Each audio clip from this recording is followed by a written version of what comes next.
Swimming pool restoration. Madhura Nagar में मोना भाई कोई बिजनेस शुरू करने की सोचा। वही बात को अपने दोस्त जो रियल एस्टेट व्यापारी था रिमी भाई उसे बताया। अरे रिमी, मैं कोई बिजनेस शुरू करने की सोच रहा हूँ रे। बिना कुछ मेहनत करके पैर पर पैर रख कर हर महीना 4 पैसे मिले, ऐसा कुछ बिजनेस आइडिया बताओ रे।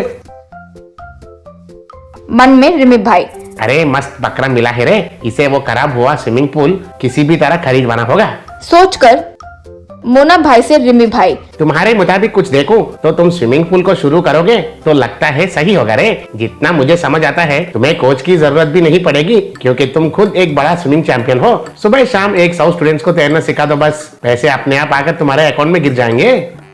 आइडिया तो बहुत अच्छा है रिमी, लेकिन स्विमिंग पूल वगैरह बनाने में तो बहुत खर्चा होगा ना, और उतनी बड़ी जगह हमको कहाँ से मिलेगा?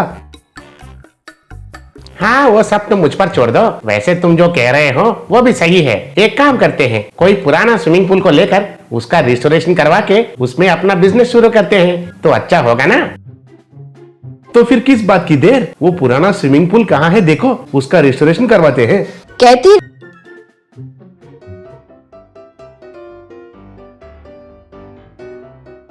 रिमी भाई मोना भाई को एक पुराने स्विमिंग पूल की जगह पर लेकर गया। वो देखने में एकदम खराब था। बेचने वाला ओनर रिमी भाई को दूसरी तरफ ले जाकर, रिमी भाई, इस पूल की पूरी इन्फॉर्मेशन तुम्हारे दोस्त को बताया था ना? धीरे से रिमी भाई, हाँ कह दिया जी। सामने से पैसे आ रहे हैं, वो नहीं लेकर फ्लैशबैक में एक एक पॉइंट निकाल रहे हो। कहते हुए उसे डांटकर उसके पैसे उन्हें दे दिया। वो लेकर चले गया। तब रिमी भाई मोना भाई से, अब और किसका इंतजार है? कल ही किसी को बुलाकर इस स्विमिंग पूल को रिस्टोरेशन करवा के काम शुरू करो। ठीक है, कहकर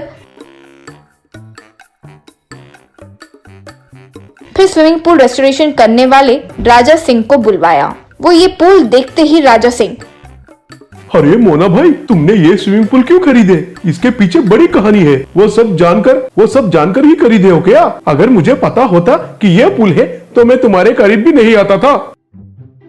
क्या हुआ राजा सिंह, इस पूल की क्या कहानी है?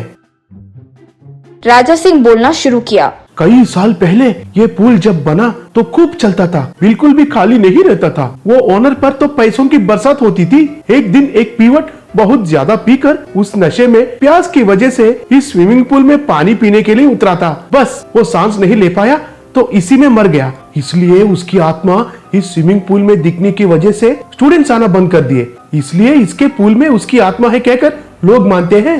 क्या राजा सिंह, तुम भी अभी इतना एडवांस साइंस टाइम में भूत प्रेत आत्मा ये सब लेकर बैठे हो? पहले तुम इसे ठीक करवाओ।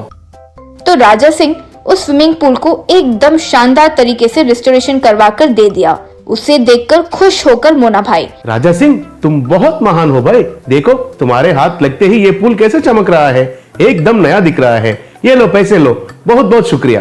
कहकर उसके हाथ में पैसे दिया। वो पैसे लेकर राजा सिंह, आप कुछ भी कहो मोना भाई, इसे जितना जल्दी हो सके उतना जल्दी बेच दो। क्यों बोल रहा हूँ समझो। अरे पगले राजा सिंह, तुम जैसे लोग बहुत डरते हैं। खैर, हमें उनसे क्या लेना देना। कल ही मैं इसे ओपन कर देता हूँ, पहले इसे पूरा पानी से भर देता हूँ। कहकर पूल को पानी से भर दिया। अगले दिन पूल ओपनिंग पर सबको बुलाया। सब आने के बाद देखे तो अगले दिन पूल में एक बूंद तक पानी नहीं था। वो देखकर आए हुए लोग, ये क्या मोना भाई, स्विमिंग पूल ओपनिंग बताए और पूल में तो एक बूंद तक पानी भी नहीं रहा, तो क्या लोग हवा में तैरे?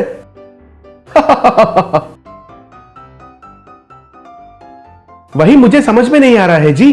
कल रात को तो पूल पूरा तरह से भर दिया था, आप कैसे गायब हो गया पता नहीं। रुको, आज भी पानी भरता हूँ। कहकर फिर से पूल में पानी भरा और सोचा देखता हूँ ये पानी गायब कैसे हो गया, और कुर्सी लगाकर वहीं पर बैठकर देखते रहा। ठीक आधी रात को एक बड़ा सा भूत आकर, अरे मुझे बहुत प्यास लग रही है, मेरे लिए इतना पानी रखे हो तो इस महापुरुष को मेरा बहुत बहुत शुक्रिया रे। कहकर पूल का सारा पानी को एक घूंट में पी गया। बस वो देखकर भाग निकला। मोना भाई के आगे जाकर भूत खड़ा हुआ। बॉस, तुम्हें पता है मैं इस पुल को क्यों नहीं छोड़ा? मेरा आविद तरीके से कमाए हुए 100 करोड़ इस पुल के नीचे ही छुपाया। कॉमेडी की बात यह है कि वो पैसे में लेने के लिए आया और इस पुल में डूबकर मर गया। मरने के बाद यह पुल ही मेरा घर बन गया। फिर तुम इसे ठीक कराओगे तो लोग आएंगे ना, वे आएंगे तो मैं कहाँ जाऊंगा? करेक्ट बॉस, लेकिन मैंने इस पर इतना इन्वेस्ट किया ना, तो मैं भी लॉस में चला जाऊंगा ना। तो भूत अच्छे से सोचकर, ठीक है, तुम्हारा भी लॉस ना हो और मेरा भी अपना घर न खोऊं, तो हम एक अंडरस्टैंडिंग पर आते हैं। इसके नीचे छुपाए सारे ब्लैक मनी तुम ले लो, उससे तुम कोई और बिजनेस शुरू करो। इस स्विमिंग पूल को मेरे लिए वैसे की वैसे ही छोड़ दो, क्या कहते हो? ठीक है, आप इतना कह रहे हो तो मैं क्यों मना करूंगा। तुरंत जाकर अपने दोस्त रिमी भाई को ये बात बताता हूँ। वो कमीना पूरा का पूरा चोर है। कोई नहीं खरीदने वाले इस पुल को वो तुम्हें ज्यादा पैसे में बेच दिया, वही धोखेबाज है, उसे तुम बच के रहना। कहने से मोना भाई वहाँ रखे ब्लैक मनी को लेकर उस पुल को भूत के प्रकार वैसे का वैसा छोड़ दिया। धोखेबाज रिमी भाई को अपने आसपास भी नहीं आने दिया। वो वहाँ से मिले पैसों से दूसरा व्यापार करके अच्छे से जीने लगा। Gas cylinder restoration. उमापुर के गांव में हरि कहकर एक वेल्डर रहता था। वो लोहे की सामान का वेल्डिंग करता रहता था। हरि के शॉप में विजय कहकर और एक लड़का भी वेल्डिंग करता था। विजय बचपन से ही बहुत मेहनत करता था, लेकिन हरि उनको अच्छे से पैसा नहीं देता था। इतना ही नहीं बल्कि विजय की बहुत बेइज्जती भी करता था। एक दिन दो कस्टमर शॉप में आए थे। तब विजय हरि से, भाई मैं आपसे इधर काम नहीं करना चाहता हूँ भाई, मैं खुद का एक शॉप लगाना चाहता हूँ। इतने साल तक तुम्हारे पास काम करने के लिए मुझे कुछ ना कुछ पैसा दोगे तो अच्छा रहता है भाई। ये तो बहुत बढ़िया विचार है विजय। इधर के बहुत गांवों को खाली हरि का ही एक वेल्डिंग शॉप है, इसलिए हरि का भी ज्यादा काम नहीं कर पा रहा है। इसलिए हरि भी आजकल ज्यादा काम नहीं कर पा रहा है। तुम भी शॉप लगाओगे तो हरि को भी थोड़ा भाड़ा कम हो जाएगा। तब हरि मन में, अबे ओए विजय, तुम बहुत होशियारी से कस्टमर्स के सामने कहकर मेरा मुंह बंद करा दिया। देखते जाओ मैं तुम्हें कैसे धोखा देता हूँ। सोचकर विजय से, विजय बचपन में तुम एक अनाथ हो और तुमको मैंने ही काम सिखाया और एक रास्ता दिखाया, लेकिन तुमको भी पता है ना कि हमारे वेल्डिंग की काम में इतना फायदा नहीं होता है, इसलिए मैं तुमको पैसा नहीं दे पा रहा हूँ। मेरे पास एक पुराना गैस सिलेंडर है, वो भी तुम्हारे साथ ही मिला है, वही तुम्हारा संपत्ति समझकर लेके जाओ, बस इतना मैं कर सकता हूँ। तब मन में विजय, कंजूस कहीं का, मुझे 15 साल उपयोग करके ये पुराना सिलेंडर देते हो। ठीक है, जो भी है तुमसे छुटकारा पाना ही बड़ी बात है, सोचा। हरि ने एक पुराना घटिया सिलेंडर को ले आकर उसे दिया। विजय उसे घर लेके गया। अब विजय के पास उनकी प्रेमिका कीर्ति आई। विजय कीर्ति को हरि ने दिया हुआ सिलेंडर को दिखाया। विजय चलो जाकर उस हरि को मार देते हैं। इतना साल काम करवा के तुमको एक डब्बा सिलेंडर देता है, मुझे तो रोना आ रहा है। तुम शॉप कब लगाओगे? मैं अपने प्यार के बारे में पिताजी को कब बताऊंगी? मुझे कुछ समझ में ही नहीं आ रहा है विजय, ये सिलेंडर मेरे मजाक उड़ा रहा है जैसा दिख रहा है। कहकर उस सिलेंडर को पैर से लात मारी। वो सिलेंडर नीचे गिरा, लेकिन कुछ लोहे का आवाज नहीं आया। ये क्या, नीचे गिरने से भी लोहे का आवाज नहीं आया? एक बार देखो। तब सिलेंडर को देखकर विजय, ये तो जंग नहीं है कीर्ति, मिट्टी, ऑयल और गंध है। इतनी पुरानी सिलेंडर को जंग नहीं लगा है बोले तो ये प्लास्टिक का तो नहीं है ना? कहकर उसे बाहर ले जाकर उसे रिस्टोरेशन किया। तब वो एक सोने के सिलेंडर जैसा चमकने लगी। उसे देखकर दोनों चौंक गए। इससे हमारी जिंदगी सेट हो जाएगी। तुम्हारे मुंह रे बेवकूफ, वो हरि ने क्या कहा? जब तुम अनाथ थे तब तुम्हारे साथ वो सिलेंडर भी मिला है कहा था ना, तो उसे तुम मिले हो कहकर क्यों सोचना है? वो तुमको किडनैप भी तो किया होगा। तुम्हारे साथ ये सोने का सिलेंडर मिला है तो तुम्हारे माँ बाप कितने अमीर होंगे। जाकर उस हरि को अच्छे से मारो, तब वो सच बताएगा।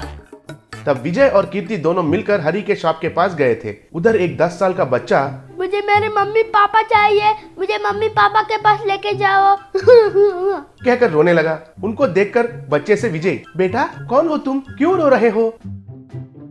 अंकल कल रात में अपने मम्मी डैडी के साथ मंदिर देखने के लिए आया था। मैं रात कमरे में सो गया था, लेकिन सुबह उठकर देखा तो मैं इधर आया हूँ कहकर रोने लगा। तब हरि को पकड़कर विजय क्यों रे, मुझे बचपन में किडनैप किया वैसे ही इस बच्चे को भी किडनैप किया है क्या?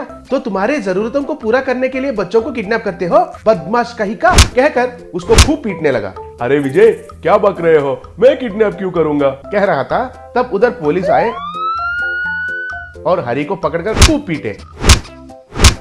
सर प्लीज सर, मुझे मत मारो, मैं सच बोलता हूँ, उस बच्चे को मैंने ही किडनैप किया। वैसे ही विजय को भी 15 साल पहले बिजनेसमैन वरदान साहब के घर से किडनैप किया था सर। तब पुलिस हरी को अरेस्ट करके लेके गए। अगले दिन विजय और कीर्ति को ऐसे ही बिजनेसमैन वरदान के घर लेके गया और वरदान जी को हरी के बारे में सब कुछ कहा। तब वरदान और उनके परिवार वाले उनके बेटे विजय वापस मिलने पर बहुत खुश हो गए थे। बाद में कुछ दिनों के बाद विजय और कीर्ति की शादी भी बहुत धूमधाम से किए थे।